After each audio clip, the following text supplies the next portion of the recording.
Young Josh over here who's coming up for 13. You got Aidan who's 18. Jack coming up to 17 now. I am 17. You are 17 now and you're 16. So it captures the imagination of everybody, no matter how old you are. And it brings everybody together as well, because we're all out today enjoying ourselves, all doing the same thing. And look at the age difference.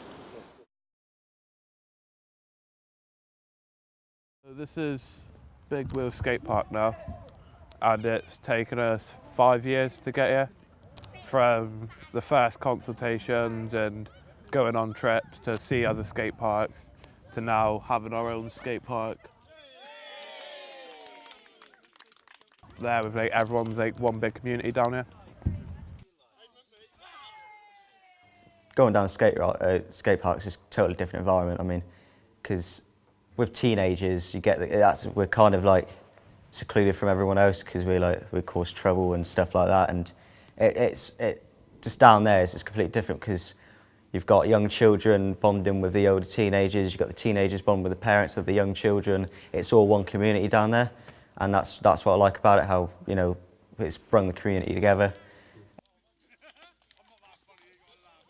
Like, I've met people that are a lot older than me and are a couple of generations older than me. So the whole social standard of how you talk to someone and that is completely different. But I can talk to them as if it's someone I'm used to talking to. It's just, oh, dude, that was even if it's just saying, oh, that was sick, or oh, that was impressive, or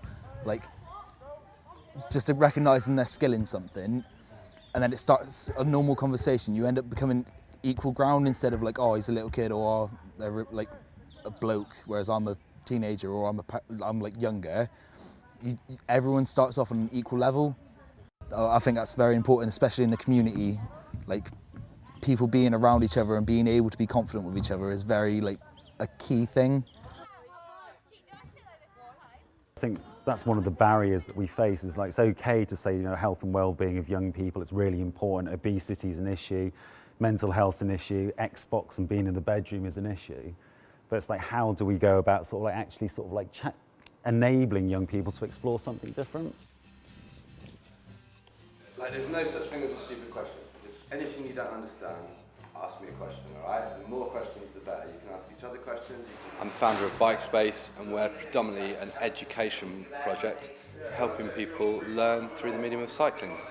So we've got a group of guys here from Southway Youth Centre today.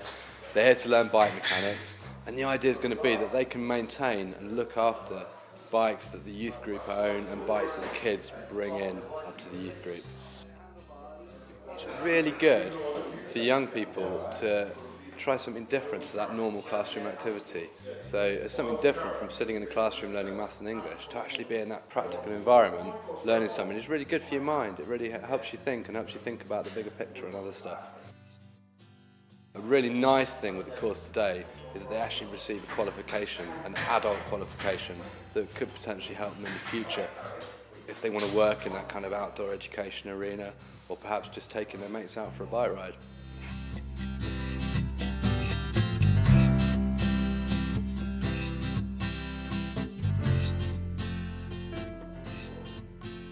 Oh, I just like hands-on things and, fixing bikes and that. In my opinion, it's really fun. It may not be to others, but yeah, it's really good. I was doing the bike assistance course. I was assistance leader and I passed that along with others. We find down here that not just cycle maintenance, but any practical skill is valuable for young people because they can transfer that to other things in life. So if they can learn how to fix their bike, all of a sudden they can use tools, they can fix a range of other things. And if they can repair it, then they can sustain it, and they have control over that piece of equipment as well. So that means they can carry on with their friendship groups, and they can then pass that knowledge on to the guys that are hanging out in that social grouping as well. So then it becomes an element of peer education, but a very informal format of that. I've done a bike course down Bike Space where I'm a qualified bike mechanic, and I do Monday nights up the youth centre. People bring their bikes in, something's wrong with them, I'll fix it. Helping out other people that don't really know much about the bikes, you do tend to spark conversation and that, and you socialise more with them, and it just rolls, if you know what I mean. not all about just cycling. It's about what they gain from it. It stems from that and then leads on to other things.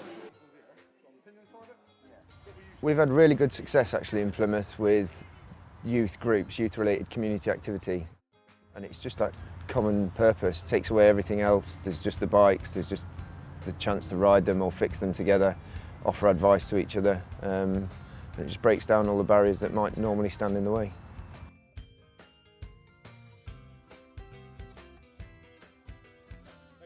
A lot of people think that kids have changed over the years, and somehow now the kind of PlayStation and the kind of the iPhone generation are different. But they're no different to what I was when I was a kid. And so they treat their bike as the independence, the exploration, that little bit of adrenaline rush that they kind of get from mountain biking. There's a small kind of minority, so 10% will be competitive and will always want to race, but it's 90% that are not into that at all, really. Pilgrim Flyers started maybe 2 years ago. We have a road section and we have a mountain bike section that meet on a weekly basis and go off and do all sorts of crazy things together. When I was a kid, adults volunteered at clubs. That's just what adults did. So I think that, you know, these days we hear a lot of parents saying to us, and parents said to us over the years about, you know, what was the pathway for their kid to go mountain biking and get some coaching and get some skills instruction. And at a certain point you realise that actually you're going to have to step up, because waiting for somebody else to do it, you could wait forever. But actually what we do with the kids is just make the kids have fun riding bikes. And that's kind of all there is to it. So if you're a parent with any experience of making things fun for your kids and you can turn a pedal, then you can do it.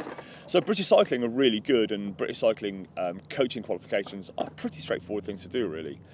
They are fairly cost effective. Plymouth City Council will part fund up to 90% of that coaching qualification, and then you're ready to go. Our goal really is to see these kids, you know, what they do between 10 and 18 with us is obviously a load of fun and we really enjoy it. But we want to see these kids into their 20s, 30s and 40s still riding bikes, and hopefully then being club coaches and inspiring, you know, the next generation of young kids, really. And so far, you know, I think the kids that we've worked with, it's been really successful. So kids have gone off to university and they're all still riding bikes. We don't know of any of the kids we've ever worked with who've stopped riding their bikes for whatever reason. So yeah, it's about kind of treating mountain biking as a life sport and giving them requisite skills and, you know, kind of enthusiasm to go do that. And I think with all the green spaces in Plymouth, you know, there's a huge potential of easily engaging the sort of young people in that activity, because they can't afford to get transport. But if we make the environment suitable, you know, for commuting as well as for playing, and that's for all age ranges as well, then we've given them something to do, and that's going to eventually save us costs, potentially on the NHS and everything, because young people are out and they're being physically active. Morning, sleepyhead.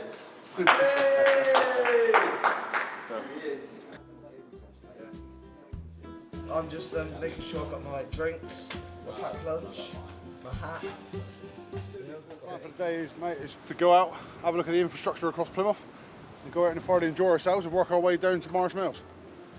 We've got a few young people here today. We've got Harry, he's over there with the white lid on for his staff. He's just done his trail leadership course, so basically he's going to lead us from here. Very tough weather.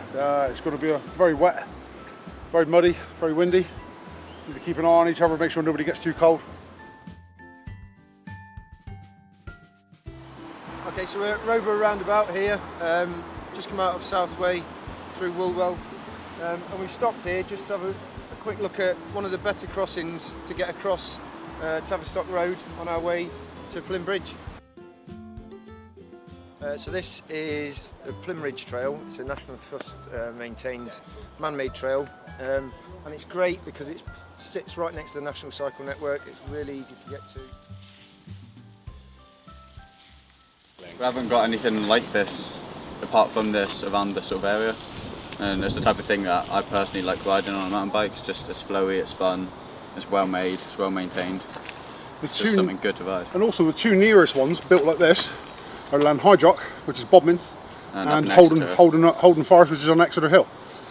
So this is the nearest one for people living in Plymouth to use, which is a man-made trail. A lot of people that I know ride mountain bike but don't drive yet, so it's not like they can go up to Exeter easily, is it? No, they can't go to Holden, they can't go to Lanhydrock, Yeah, exactly. Cardinham and stuff like that.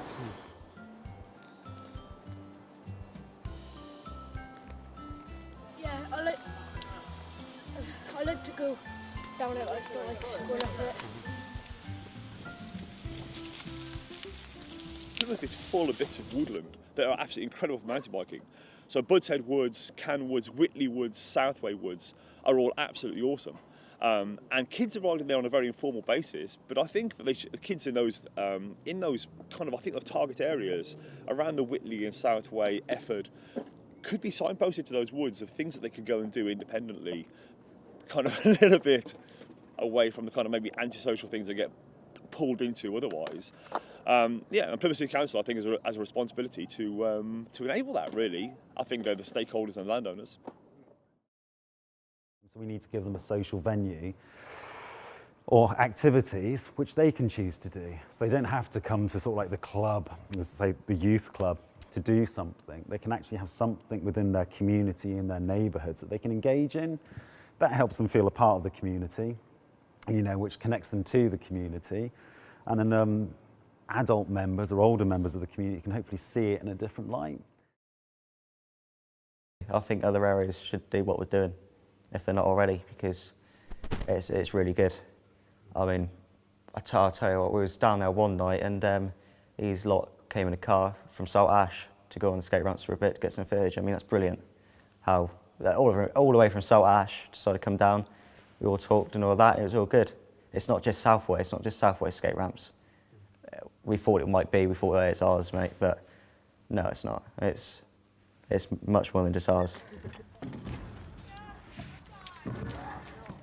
Thanks to the youth service for actually getting us this.